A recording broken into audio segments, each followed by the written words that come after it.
Would you like a cup of tea, mate? Thanks, Mickey. Love one. Milk and sugar? Please. How many sugars? 2. Alright, 200.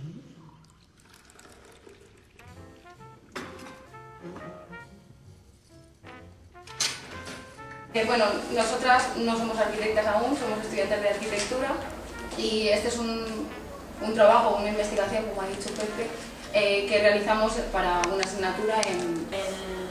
El proyecto se nos plantea como una investigación de una serie de individuos que teníamos que escoger y esos individuos tenían que cumplir la premisa de que deberían llevar un estilo de vida con unas pautas no normativas, por así decirlo, ¿no? Entonces, a nosotros, junto con Adrián y otros 2 compañeros más, se nos ocurrió la idea de hablar de un camionero, ¿no? Esta condición nómada del camionero, de que tiene que estar tanto tiempo fuera de casa, de esa condición no normativa de una persona que va a trabajar y vuelve a su casa todos los días, y esa cuestión nos llamaba mucho la atención. Desde que el camionero sale de su casa con su familia hasta que se le contrata, va haciendo diferentes paradas y las posibilidades que se le iban abriendo dependiendo de las paradas que fuese haciendo. Por ejemplo, si tenía una avería, con qué otros agentes tenía que entrar en juego, de qué personas empezaba a depender, qué infraestructuras se iban abriendo en ese mismo periodo, cómo podrían ir desglosándose esa interacción entre personas aparentemente inconexas entre sí, ¿no? Bueno, estuvimos haciendo entrevistas a camioneros en áreas de servicio, estuvimos buscando mucha información para analizar y obtener esas informaciones tan enrevesadas o cómo de hablar de la familia del camionero a hablar de las llamadas, del coste de las llamadas que realizaba el camionero, ¿no? O sea, como entrelazar toda esa serie de documentación o de datos que proporcionaba la vida del camionero, ¿no? Entonces, los puntos fuertes que estipulamos, a través de los cuales se movía la vida del camionero, eran los horarios tanto de trabajo como de ocio, que lo solía pasar con la familia, el tiempo que pasaba dedicado al trabajo, no solo en conduciendo propiamente dicho, sino el tiempo de estancia, el tiempo de la comida fuera de casa, lo que eso le suponía económicamente, y el camión como lugar de vivienda, ¿no? como si fuese su propio hogar.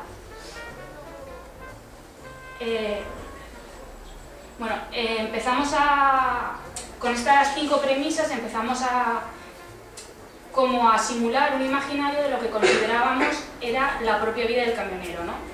Y entonces estaban como las 2 etapas en las que ellos, a través de las entrevistas, detectamos que denotaban carencias o situaciones de peligro. Las principales carencias que denotaban era el tema de desapego familiar, y muchos de ellos decían: yo es que ni siquiera he podido formar una familia, entonces lo que me queda es mi mascota. O algunos decían, por ejemplo: yo es que estoy ahora mismo conduciendo, pero mi mujer está de parto en el hospital. Por la calidad que les podía dar a la hora del viaje, tanto como por temas legales, porque ellos se exponían a que fuesen sancionados si a ellos se les registraba y encontraban a alguna persona de manera ilegal, ¿no? Entonces, bueno, vamos a poner el vídeo. Entonces hicimos una primera aproximación con esos agentes que considerábamos como principales de lo que podría ser una transformación del camión que se ajustase a las necesidades que el camionero estaba demandando, ¿no? Y decidimos que, ¿por qué no?, el tema de los polizones podría dejar de ser un tema parasitario para convertirse en un tema de reciprocidad, ¿no? Del modo que estipulamos que, ¿por qué no?, la familia no podía ir con el camionero y realizar las rutas juntos. Y claro, para algunos la familia eran los propios animales, como nos habían comentado. Entonces dijimos, vale, ¿qué consideramos animales? Un perro, un gato, una cobaya. Y como estábamos hablando de esa condición no normativa que tenían las personas, pues pensamos que por qué no extrapolar esa condición de mascota a otro tipo de animales, no solo al perro, al gato, al hámster, al pajarito, sino extrapolarlo mucho más allá y ver qué ocurría. Entonces lo que hicimos realmente fue extremarlo. Cogimos animales como muy dispares, que aparentemente es ilógico que aparezcan junto a una familia, y los metimos en el camión. Y empezamos a ver qué situaciones ocurrían y como esas hibridaciones, cómo el camión iba mutando en función de quién lo habitaba o de qué manera se estaba habitando. Como esa condición mutante de lo que ocurría conforme avanzaba el tiempo y cómo la arquitectura mutaba en relación a cómo los propios individuos iban creciendo con ella, ¿no? Entonces, pues eso, veíamos como esa transformación del espacio, de cómo las mismas actividades no podían confluir dependiendo de eso, de la edad y del tamaño, sobre todo, de los propios habitantes, ¿no? Estaba trabajando prácticamente para pagarle un tratamiento a su hijo que tenía cáncer. Entonces, pues nos llamó muchísimo la atención, igual que el tema del señor que se estaba perdiendo el nacimiento de su hijo, ¿no? Y entonces decidimos como esa idea como un poco idílica de que si estás trabajando para que tu hijo sobreviva, apóyale, ¿no? O sea, queríamos que formase parte del proceso de recuperación, de ese momento, y se nos ocurrió la idea de que, ¿por qué no?, podía aparecer ese hospital, ¿no?, como ambulante. Vincular el trabajo necesario que tenía el camionero a esa condición que se le establecía por la enfermedad de su hijo, ¿no? Entonces se nos ocurrió el vincular el camión como herramienta de trabajo del camionero al camión como hospital médico para compaginar la vida o la relación con su hijo y el apoyo y además el trabajo, ¿no? Entonces aquí lo que planteábamos era como una especie de hospital de oncología infantil, ¿no? En el que, bueno, ahí estuvimos mirando, vimos que todo el tema de, claro, aquí los animales no podían ser aleatorios. Por ejemplo, pusimos delfines, que los delfines tienen una condición que ayuda a que los niños, bueno... que mejoraba la recuperación de los niños, la aceleraban, bueno, una serie de premisas que sí que ya nos ayudaban a adentrarnos en qué queríamos conseguir y eso, mediante qué procesos lo podíamos conseguir. No tenían que ser situaciones aleatorias, ¿no? Con estos primeros bocetos decidimos realizar un desarrollo ya de propuestas que sí que considerábamos que podían abrir varias posibilidades de trabajo. Entonces, aquí fue cuando realmente nos planteamos hacer un estudio muy exhaustivo de qué requisitos necesita cada animal, cada persona o cada individuo que va a habitar en ese espacio, ¿no? A través de un estudio de los animales, de las condiciones, También fue como muy determinante el tema de los límites, ¿no? Nos dimos cuenta que el límite animal-humano era como muy obvio, ¿no? Pero el límite animal-animal no lo teníamos tan claro.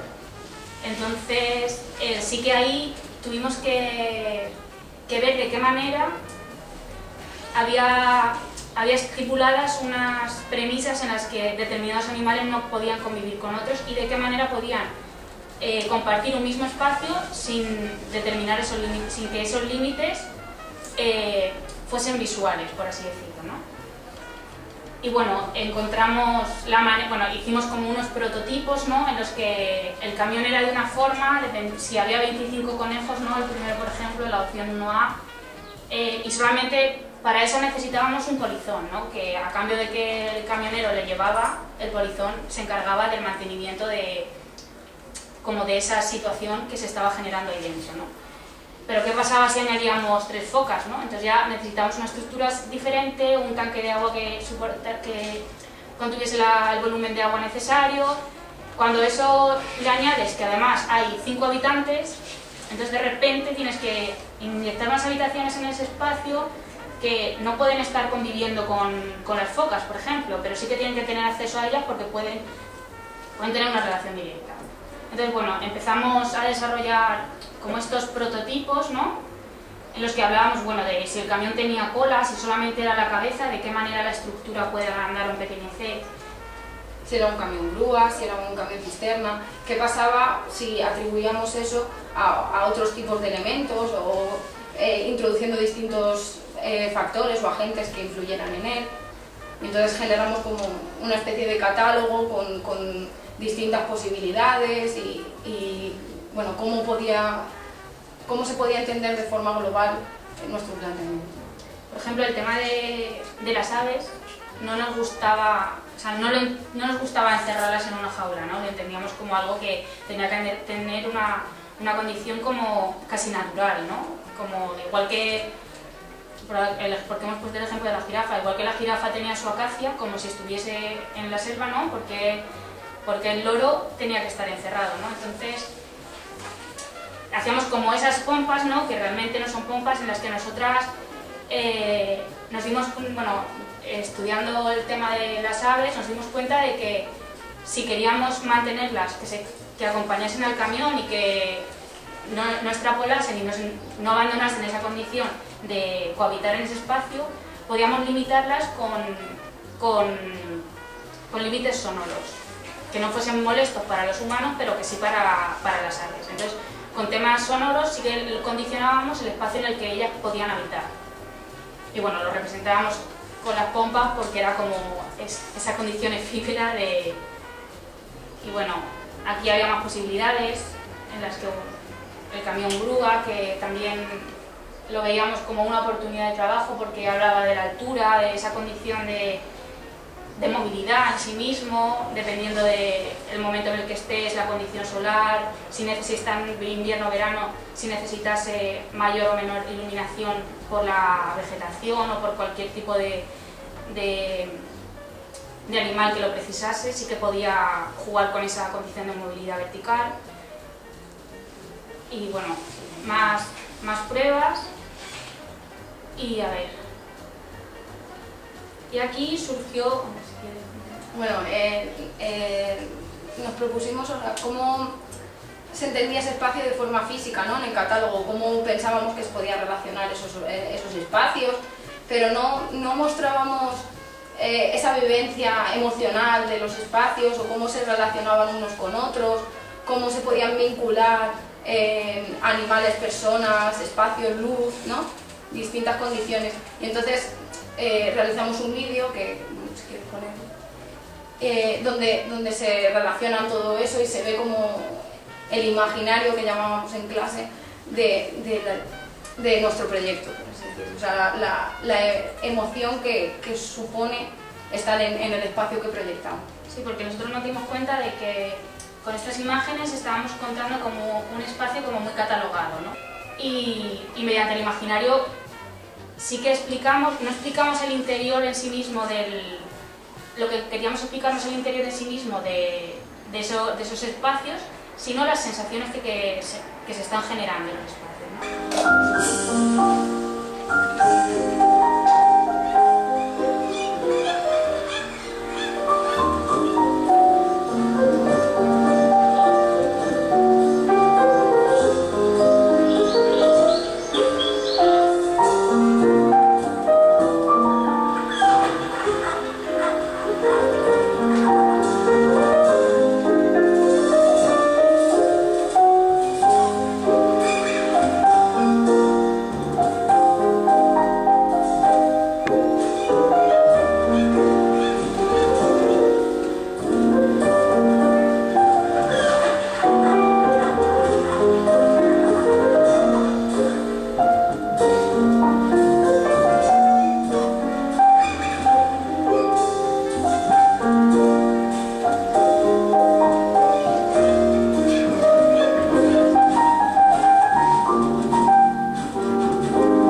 Una jirafa, unas personas durmiendo, cómo podían generarse ese zoohotel, ¿no? Esa mezcla entre entre un espacio de hogar, de habitar y esa convivencia con animales no entendidos normativamente con mascotas, ¿no?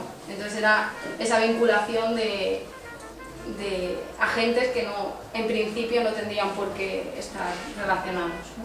Sí, bueno, yo creo que la problemática que se nos planteó a la hora de hacer la maqueta era que no queríamos que fuese una maqueta acabada, entonces queríamos que se pudiesen añadir o quitar tanto animales como personas como bloques, un enunciado un poco como muy dispar a lo que nosotros estábamos tratando a lo largo del curso y concretamente nosotras en el proyecto.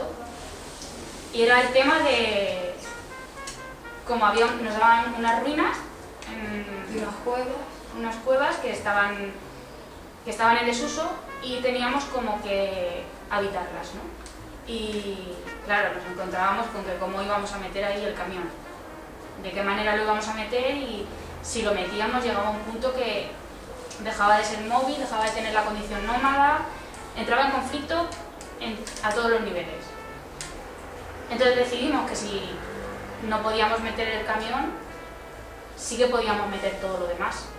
Que lo importante era esa condición o esa relación que generábamos en el interior del camión, no el camión como un elemento físico concreto.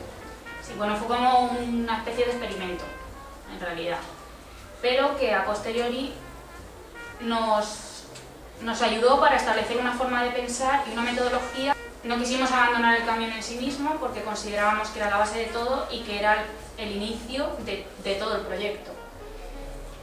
Y realizamos el primer prototipo conservando el camión, ¿no? Pero ya no entendíamos el camión como un elemento de desplazamiento o como un elemento en el que únicamente había una cabeza y una cola. Bilateralidad en la que ya aparecían situaciones que un poco habían desbordado las propuestas principales, las más primarias en las de estudio de si hay un conejo, tiene que haber tierra o tiene que haber zanahoria o tiene que haber determinados elementos, ¿no? Ya empezaban a generarse como unas microciudades que en sí mismas tenían una condición como un poco especial, ¿no? Y bueno, empezamos a ver que sí, que por qué no mantener esos espacios de límite entre animales y personas, en algunos casos que nos venía impuesto por el estudio previo que habíamos realizado, pero en otros podían convertirse en espacios conjuntos, ¿no? Que se podía entender como un espacio para ambos. Y bueno, empezaron a aparecer este tipo de propuestas. El segundo prototipo le debe su aparición al taller de invierno y consideramos que, vale, si queríamos colonizar, por así decirlo, una arquitectura preexistente, íbamos a colonizar una arquitectura abandonada o una arquitectura en desuso. Porque todo el rato el proyecto se basaba en las carencias que tenía el camionero, cómo las queríamos solventar, entonces no podíamos llegar y absorber algo que ya estaba funcionando bien conforme funcionaba. Claro, o sea, como en el taller de invierno, ¿no? Que fue el punto de inflexión donde dio un vuelco el proyecto, extrapolamos esa condición o esos espacios del camión o del interior del camión a las cuevas, ¿no? ¿Por qué no extrapolar a otro tipo de arquitecturas o otro tipo de medios de transporte, a otros espacios que pudieran absorber esa condición híbrida de distintos agentes que en un principio no deberían tener relación o no a priori? Ellos pueden generarnos por su condición liviana o efímera distintos elementos que puedan estar incluidos, además de la grúa o esa pequeña grúa tijera que hay dentro de la iglesia, ¿no? ¿Cómo podíamos, a través de elementos existentes, generar otra forma de entenderlos y de vincularlos al proyecto, ¿no? Y algo que a priori se nos criticó era como la descontextualización que habíamos hecho de un elemento como era una iglesia, ¿no? Y de repente aparecía esto, o sea, tú veías aquí un tanque, ¿no? Y ahí estaba la iglesia, ¿vale? Entonces, nuestra intención y realmente el momento en el que nació esta propuesta, para nosotros ya no era una iglesia. Para nosotros era una arquitectura que facilitaba que existiese una convivencia y una hibridación entre agentes.